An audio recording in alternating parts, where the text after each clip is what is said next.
전국의 수험생 여러분 안녕하십니까. 공무원 장원급제 학원에서 여러분에게 보내드리는 한국사 흐름과 연결로 보는 한국사의 강의를 진행하게 된 강사 정한진입니다. 여러분 많은 분들이 지금 공무원 준비하고 계시는데 한국사가 상당히 여러분에게 좀 부담되는 과목일 수가 있죠.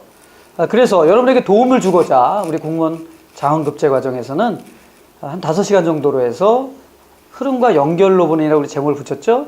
핵심적 내용으로 여러분 한국사 공부에 실질적 도움을 좀 드리고자 이 강의를 기획했습니다.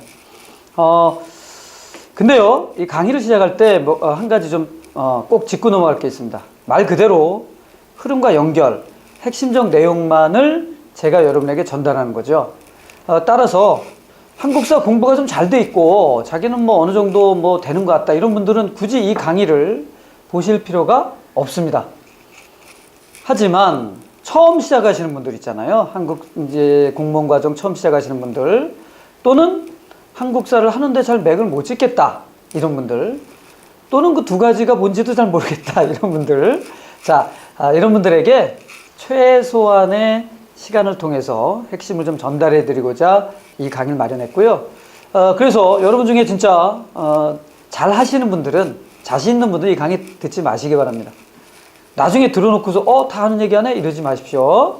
자, 하지만 지금 말씀드린 이런 분들을 대상으로 하기 때문에 그런데 해당되는 분들은 이 강의를 좀 자세히 보게 되면은 처음 접근하는 데 있어서 어려움이 좀 반감될 것입니다. 지금 무슨 얘기냐면 어차피 돌아갈 일을 핵심을 이렇게 접근해서 시간을 단축시킬 수 있다. 이렇게 말씀드릴 수 있네요.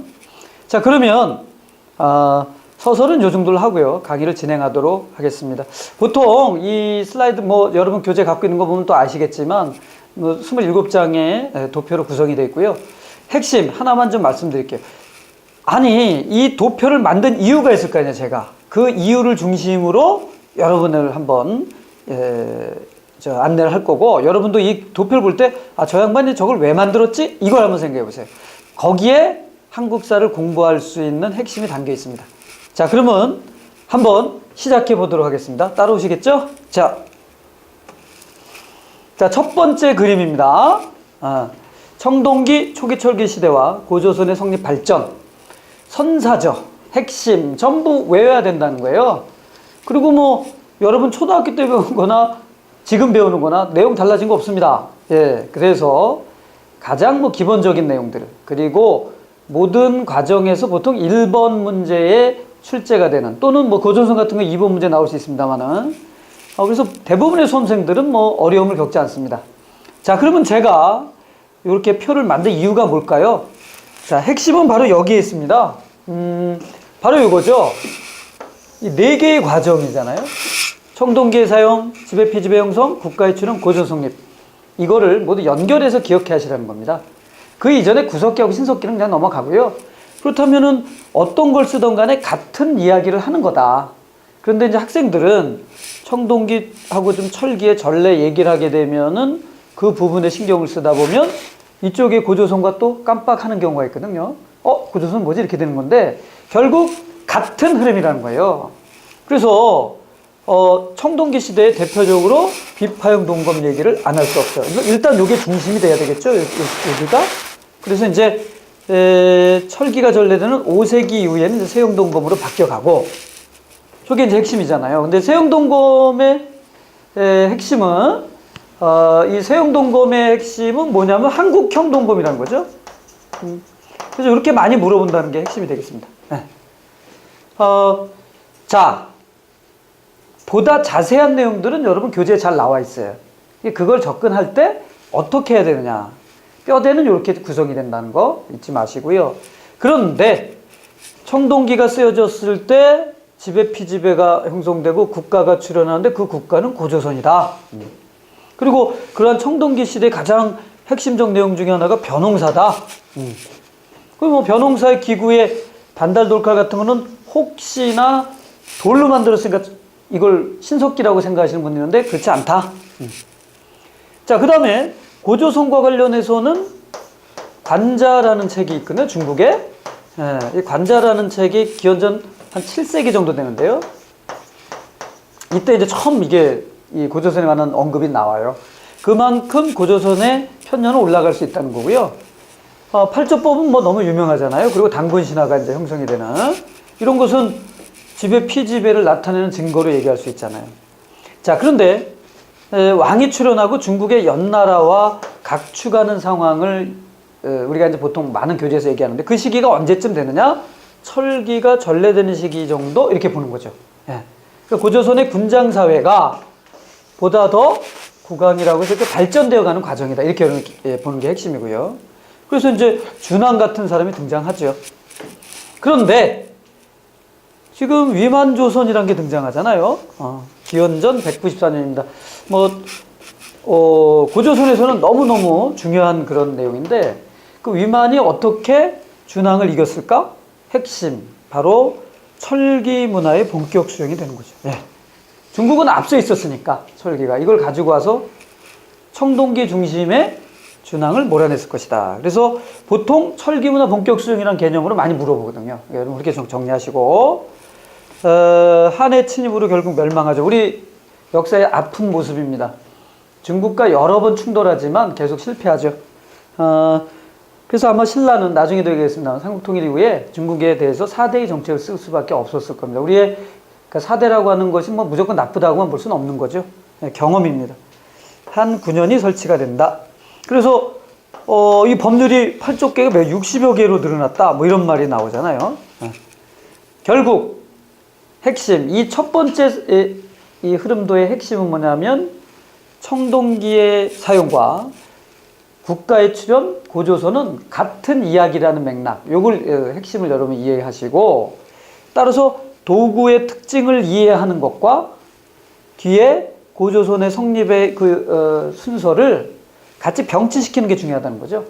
이거를 따로따로 가다 보니까 자꾸 이제 좀 헷갈리는 거예요. 그러니까 아예 시작하실 때 이렇게 같이 도구와 국가의 흐름 같이 정리하는 게 이게 핵심이다. 이렇게 말씀드릴 수 있습니다. 보다 자세한 내용들 이 시간에 제가 이걸 다 해드리면 좋겠지만 보다 자세한 내용들은 어느 교재든 잘 나와 있거든요. 그 교재를 참여하시고 참고하시고 외워두세요. 핵심, 이 첫 번째 장은 무조건 외워야 된다는 거죠. 예. 됐습니까? 자, 그러면 다음 장으로 넘어가도록 하겠습니다.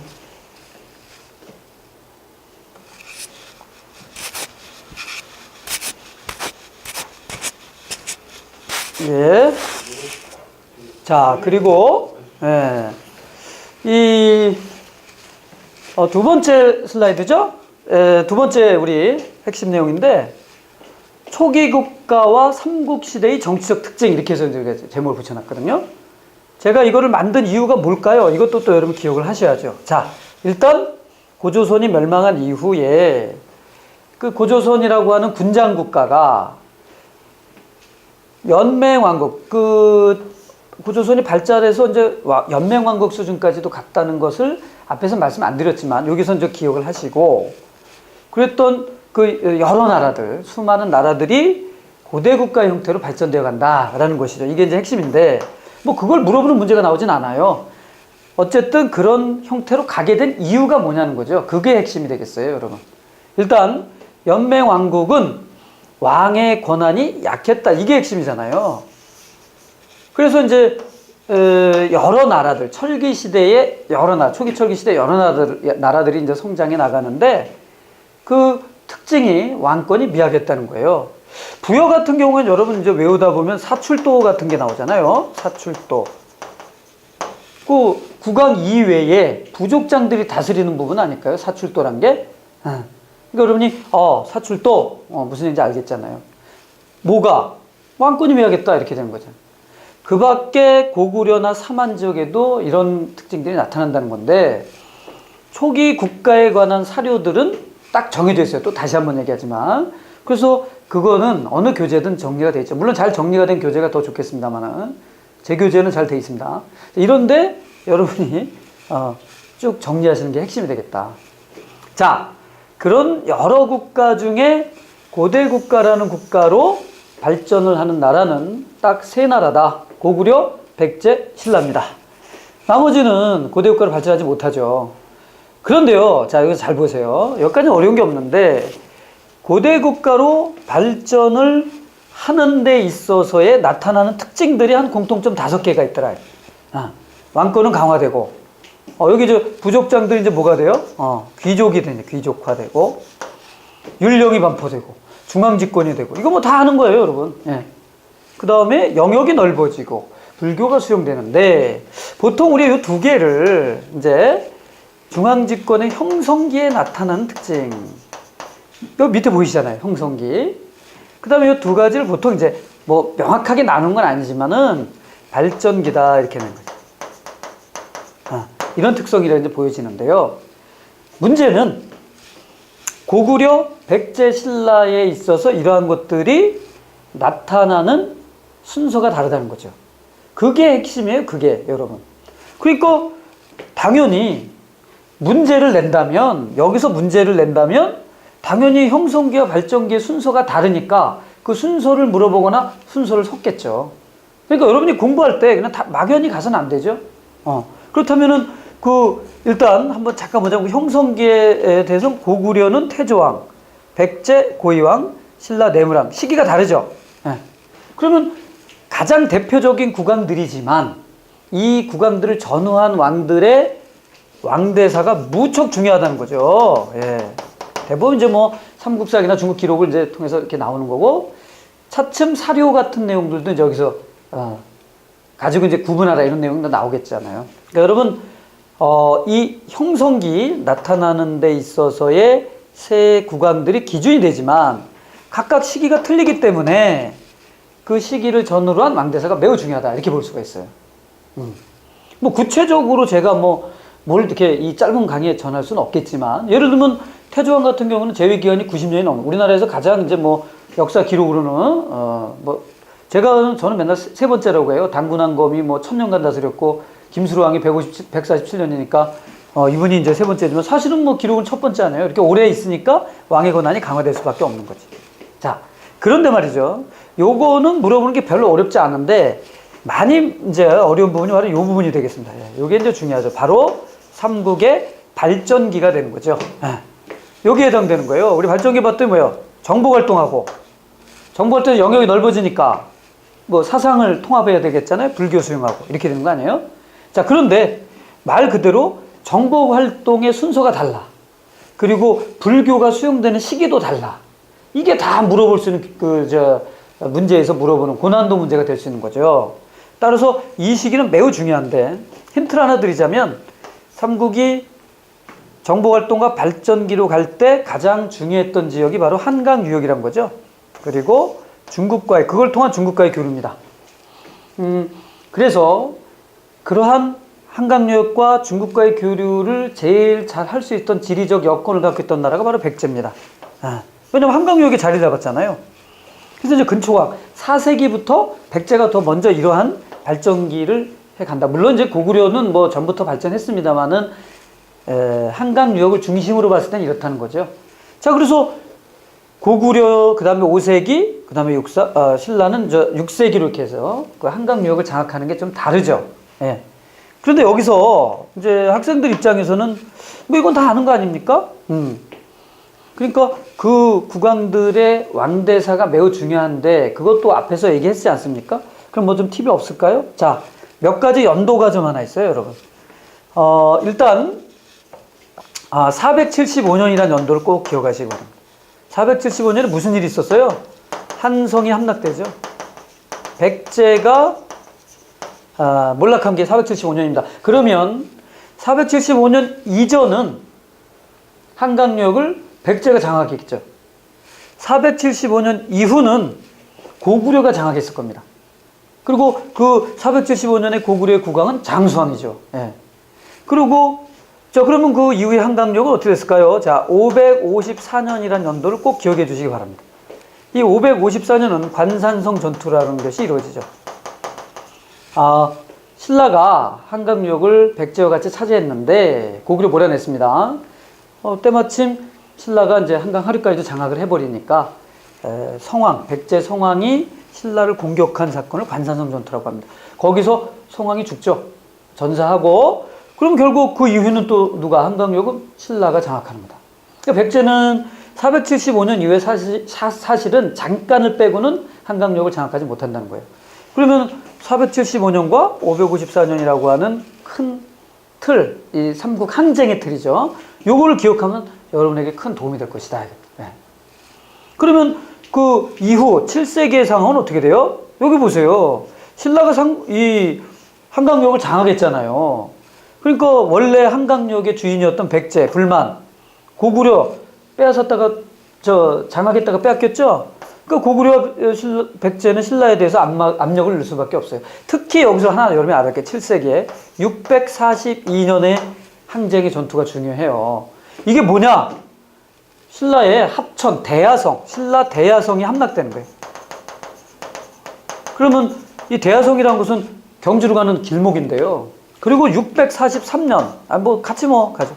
당항성이라고 해서 중국과의 교류하는 곳을 백제가 공격을 하는 이런 아주 신라로 봐서는 대단히 위기의 상황이에요. 그 신라의 위기를 해결할 수 있는 방법, 외교적으로 김춘추가 노력했다고 여러분 다 알잖아요. 근데 안 됐잖아요. 그러니까 신라는 이쪽으로 손을 잡고 고구려와 백제는 자연스럽게 당항성을 칠 때 말이죠. 고구려가 도와줬다는 기록이 있거든요. 그러니까 결국 이렇게 백제는 다시 외와 고구려는 돌골과, 이걸 우리는 남북 대립의 시대 이렇게 얘기해요. 신라로서는 고립될 수밖에 없는 상황이죠. 이러한 연도들, 그렇다면은 475년 한성 함락, 554년 관산성 전투, 642년 대야성 함락, 이런 걸 전후로 해서 흐름을 짜간다면 큰 도움이 될 겁니다. 결국 여기서 많이 물어보는 거는 정치적 흐름에 있어서는 삼국 항쟁이니까, 그리고 그 삼국 항쟁의 시기가 달라졌다는 것, 그래서 이런 문제가 나온다는 것. 여러분 이해되셨죠? 일단 이 시기의 접근 방법 여러분에게 전달해 드렸습니다.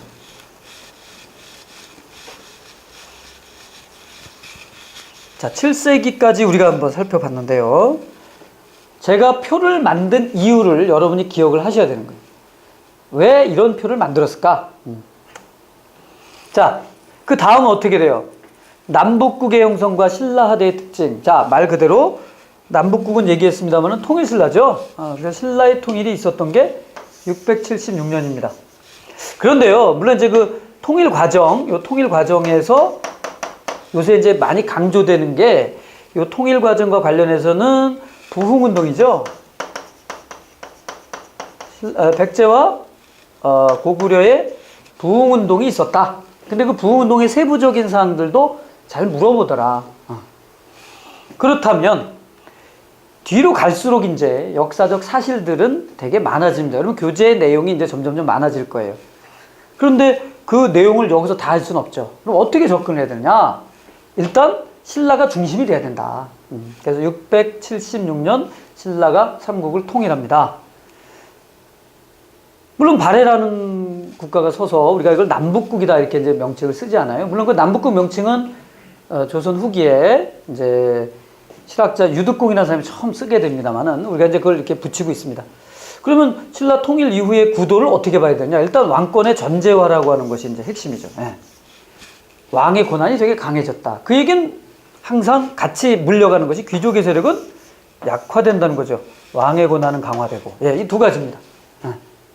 그래서 우리가 이걸 왕권 전제하라고 그래서 거기 집사부, 그 밑에 보세요. 집사부 시중의 권한이 강화되고 무열계가 왕위를 계승하고 육두품이 대두돼서 국왕을 도와주고 정치적 안정이 이루어서 만파식적의 평화라고 하는 말이 들릴 정도. 이게 나오면 이제 이 신문왕이라는 국왕을 꼭 기억하셔야죠. 통일 문왕의 아들 아니에요. 그리고 왕대사에서는 매번 나옵니다. 국학이 설치되고 구주 오소경이, 그것까지 지금 다 할 수는 없어요. 핵심. 그러니까 여러분이 바로 이 신라 중대 핵심은 왕권의 전제화다. 그래서 귀족의 세력은 약화된다라고 하는데 포인트가 맞춰지고 사료들이 나와서 여러분에게 이제 문제 물어볼 때도 대부분 그런 것이 나올 것이다. 그럼 신라 하대는 어떻게 되느냐? 정반대의 개념이죠. 이렇게. 왕권은 약화된다. 근데 그 얘기는 무슨 얘기죠? 귀족의 세력은 강화된다는 거예요. 상대등이라고 하는 귀족의 대표들이 나중에 왕이 되는 사람들이 다수 출연하게 된다는 거죠. 그것은 육두품이 이탈했기 때문일 수도 있고, 그 다음에 왕의 쟁탈전이 격화된 결과이기도 하는데, 신라 하대, 즉 9세기 정도의 상황은 이렇다는 거예요. 물론 여기는 발해는 안 써놨는데, 오히려 발해는 선왕이라고 하는 국왕이 등장해서 그 선왕의 후손입니다. 현석이라는 국왕 때 해동성국이라는 칭호를 듣죠. 이제 일부 옛날 기록, 옛날 이제 만든 참고서들은 선왕이 이제 해동성국 칭호를 들었다 그러는데 그건 그렇지 않고요. 그건 잘못된 내용입니다. 선왕 이후가 되는 거예요. 정확히 말하면 묘호는 전하지 않은 현석이라는 국왕 때인데, 자, 해동성국이라는 칭호를 듣죠. 그럴 때 신라는 이제 이렇게 좀 혼란기로 빠져들었다. 이런 상황에서 지방에서는 바로 호족이라고 하는 새로운 세력이 성장. 한국사의 아주 큰 틀이죠. 지방의 유력자들입니다. 이들은 선종이라고 하는 사상, 그리고 풍수지리 사상. 요거는 뭐 이제 여러분 자세히 나중에 공부해 보세요. 근데 그 사상의 핵심은 새로운 변화죠. 골품제를 부정하는 거예요. 골품제를 부정하는 거예요. 요즘으로 말하면 자본주의 부정하는 거예요. 예. 자본주의 부정하면 어떻게 돼요? 이건 뭐 요새 뭐 국가보안법인가? 어쨌든 뭐 엄청난 변화인데, 이런 변화. 그러니까 결국, 신라 통일기와 신라 하대의 핵심이 뭐다. 그래서 왕대사를 정리할 때도 그걸 관심을 가지고 해야 된다 이거죠. 그래서 보통 하나 먼저 팁을 더 드리면, 왕의 쟁탈전은 원성왕이라는 국왕이 있는데, 뭐 독서 삼품가 이게 많이 하잖아요. 그 1788년 그 원성왕의 후손들, 원성왕의 주로 손자들입니다. 그러니까 사촌끼리 싸우고, 그리고 증손자들, 육촌끼리 싸우죠. 그래서 그들이 왕위 쟁탈전 막 벌이는 거예요. 자세하게 외울 필요는 없어요. 이거 절대 할 필요가 없고, 왕대사는 주로 신라 중심기에서 중대에서 많이 한다는 거죠. 그래서 보통 여기를 중대, 여기를 하대 이렇게 부르기도 하잖아요. 제가 이 표를 만든 이유 알겠죠, 여러분? 일단 그 정도의 정리를 맞춰주시기 바랍니다. 자, 그럼 다음 장으로 넘어가도록 하죠. 예.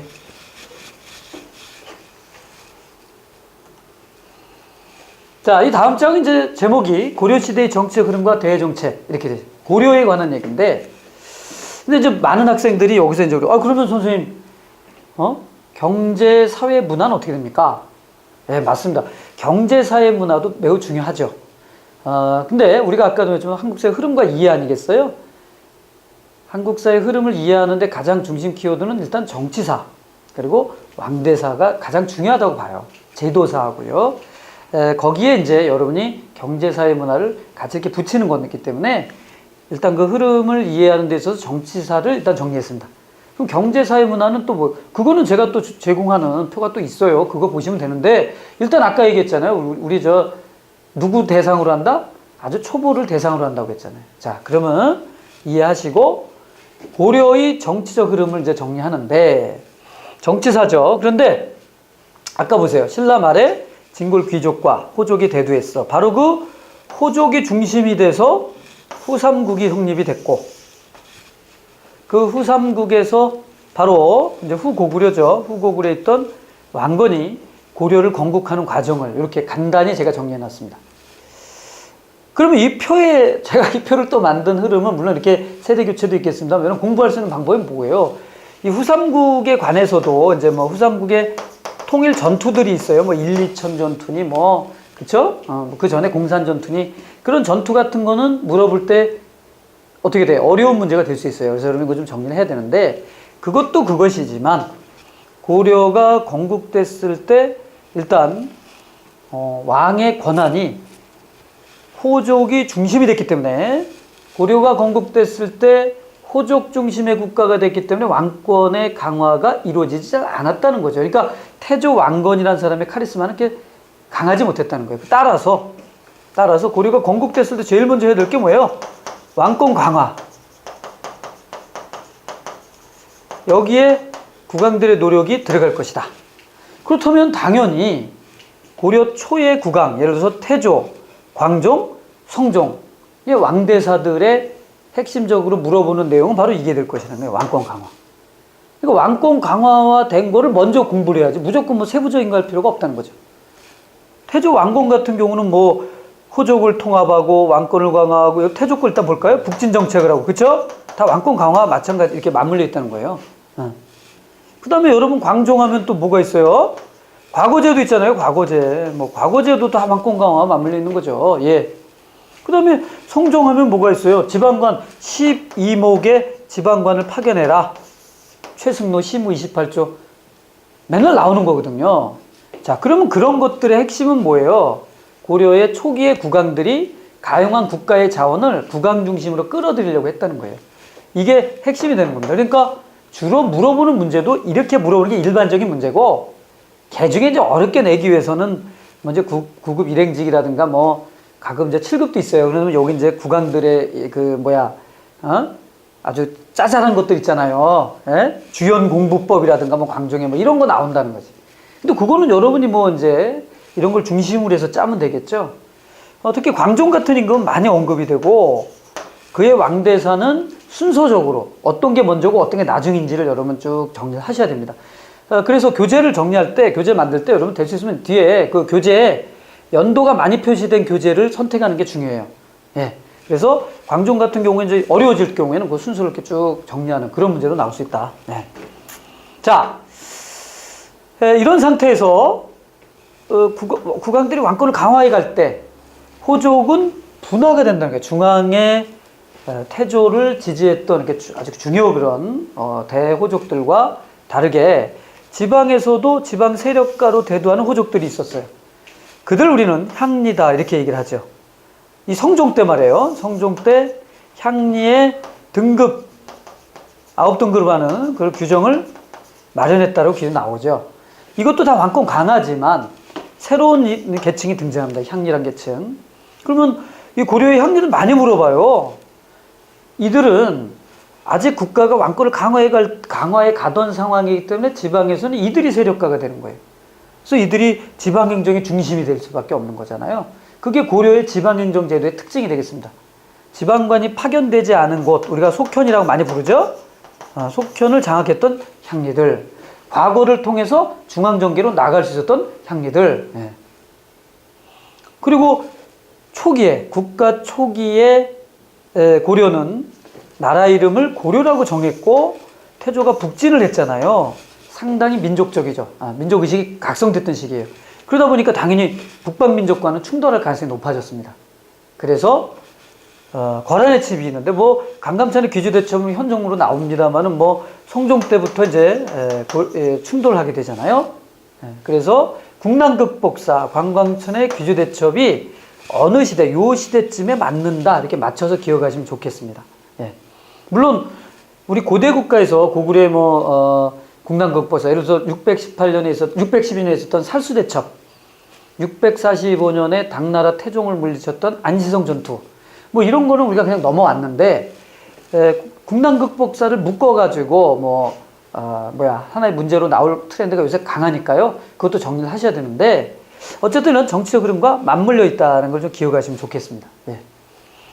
자, 어쨌든 고려 초기의 핵심적 사항을 여러분이 이해를 했다라고 저는 생각을 하는데, 접근 방법 다시 한번 보세요. 왕권 강화로 이어져야 된다. 그렇다면 국왕들의 왕대사가 매우 중요하구나. 왕권 강화를 정리하는 것. 그 다음에 중앙통치조직과 지방행정조직을 이제 언급을 하게 해서 이성육부 중앙조직 얘기하겠지만, 지방행정조직에 있어서의 향리의 특징들, 이런 것들을 많이 물어본다는 거예요. 어차피 중앙통치조직은 기본적으로 해야 되는 건데, 조선의 지방행정의 향리를 물어보거나 그렇게 하진 않아요. 고려의 특징들, 그걸 정리해서 이런 것들을 좀 더 관심 갖고 정리하시는 것이 필요하다. 그 다음에 거란의 침입이 무조건 따로 그냥 가는데 그 시기가 언제쯤 되느냐. 이때 왕권을 강화하는 시기, 이 시기에 대외 극난극복사도 같이 맞물린다. 이렇게 정리하시면 되겠습니다. 자, 그러면 다음 편으로 한번 넘어가 보도록 할게요. 예. 다음으로 가볼까요?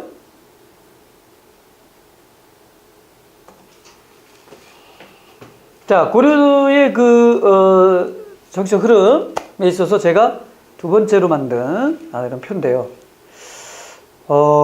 이 표의 핵심은 뭘까요? 자, 고려의 새로운 중심 세력이 형성이 된다 이겁니다. 그 중심 세력을 문벌 귀족이라고 얘기한다는 거죠. 네. 이게 핵심이에요. 그러니까 고려는 귀족 사회라는 거죠. 분명히 호족들이었고 그들은 아까도 얘기했습니다마는 골품 제도를 무너뜨리는 그런 사상으로 고려를 건국해서 골품 제도 없어졌어요. 그러면 보다도 진취적으로 나갔어야 되는데 시간이 지나면서 이들은 귀족이라는 걸 형성한다는 거죠. 따라서 문벌 귀족과 관련된 특성들 그리고 그러한 사건들을 많이 물어볼 가능성이 높고 그런 문제가 또 많이 나옵니다, 여러분. 네. 그러면 귀족이라고 하는 거는요, 특권이 있다는 얘기예요. 어떤 특권? 자, 음서라고 하는 특권과 공음전이라는 특권이 있죠. 관직에 진출할 때 과거 없이 나가는 게 음서입니다. 그리고 세습이 가능한 토지를 받는 걸 공음전이라고 합니다. 이러한 특성을 가지고 있으니 당연히 귀족이 형성이 되고 거기 밑에 여기도 나옵니다만은 예. 물론 이제 과거는 그들에게 있어서 어떻게 보면은 퀄리피케이션 그러니까 일종의 그 자격 그 정도의 역할을 했어요. 그래서 이들이 관직에 나가도 과거를 많이 이제 보는 그런 유행이 있었습니다.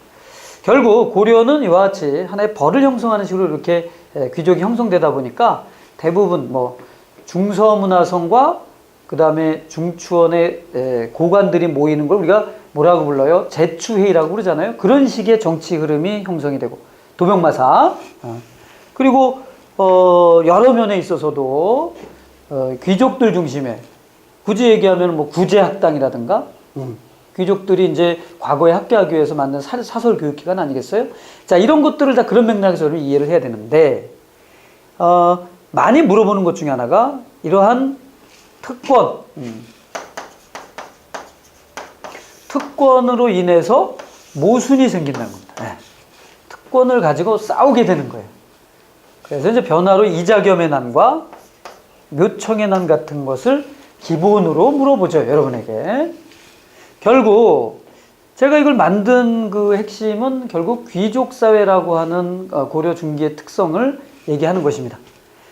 이렇게 되니까 이 초기에 이 문벌귀족이 막 형성되기 직전, 그러니까 막 형성되는 과정에 여진족이 쳐들어왔을 때 윤관의 여진정벌이 있었잖아요. 별무반을 조직해서. 이때만 해도 온 나라의 국력을 통틀어서 여진을 정벌하는 데 참여했지만 지금 이들은 이런 특권을 이제 어느 정도 향유하게 되면서부터는 그 특권을 끝까지 갖고 싶어 하죠. 그런 상태에서 금나라가 다시 이 4대 요구를 했을 때 전쟁이다. 만약에 거절하면 전쟁이죠. 지면은 자신들의 특권은 무너지겠죠. 따라서 4대 요구를 수용하게 된 겁니다. 그래서 이렇게 연결한 겁니다. 아, 문벌귀족이 4대 요구를 수용하는구나. 그 이유가 바로 여기에 있구나. 그러니까 이런 흐름을 이해하고서 교재를 보게 되면, 사료를 보게 되면 이해가 되죠. 그때 이제 연도까지도 더 하면은 깊이 있는 공부가 되는 것입니다. 핵심 됐죠? 그런데 그런 모순을 문벌귀족은 이런 모순 심화됐고 결국 이 모순은 폭발하게 된 거죠. 해결을 못합니다. 해결하지 못한 상태에서 차별받던 사람들, 무신들이 등장한 게 무신정권입니다. 1170년이고 연도 좀 알아두시죠. 참 특이한 건데요. 이 무신정권. 이 무신정권이 이제 끝난 거는 나중에는 보게 되겠습니다만은 몽골의 침략 이후에 1270년 이제 개경 환도가 이루어지기 때문에 약 100년간 무가정권이 이제 유지가 되죠. 일본에도 이제 그때 가마쿠라막부라는 게 만들어지는데 참 재밌습니다. 어떻게 보면. 자, 그래서 이 무신정권이 들어서면서 문벌귀족이 이제 몰락을 하는데 이 시기 무신들이 중심이 됐을 때 가장 큰 특징은 하층민의 사회의 동요와 하층민 봉기란 거죠. 신분 질서가 동요된다는 거예요. 고려시대 과거제도에 무가 있습니까? 없습니까? 없습니다. 무가가 없는 상태. 따라서 이 무신이 된다는 것은 일반 백성들이 봐서는 뭐 넘을 수 없는 벽, 넘사벽은 아니라는 거예요. 문벌 귀족이 되는 건 넘사벽이죠. 지금 여러분이 재벌되는 것보다 더 어려울 수도 있어요. 그런데 그런 상황에서 무신들이 이렇게 정권을 장악하니까 우리도 신분이 올라갈 수 있다 이런 생각이 되는 거지. 하층민의 봉기. 예. 그래서 이 하층민분기 물어보는 뭐 표도 있고 뭐 만적의 난도 있고 뭐 망이 망소의 난도 있고 그렇잖아요. 그런 걸 여러분 보면 이제 교재에 보면 나오는데 그게 이런 의미에서 이런 흐름에서 나온다. 그걸 안정시킨 게 최씨 무신 정권인데 여기서 여기까지가 한 30년, 1170년에서 최씨 무신 정권까지가 한 30년 정도의 혼란을 겪고 나서 안정기가 이제 된다.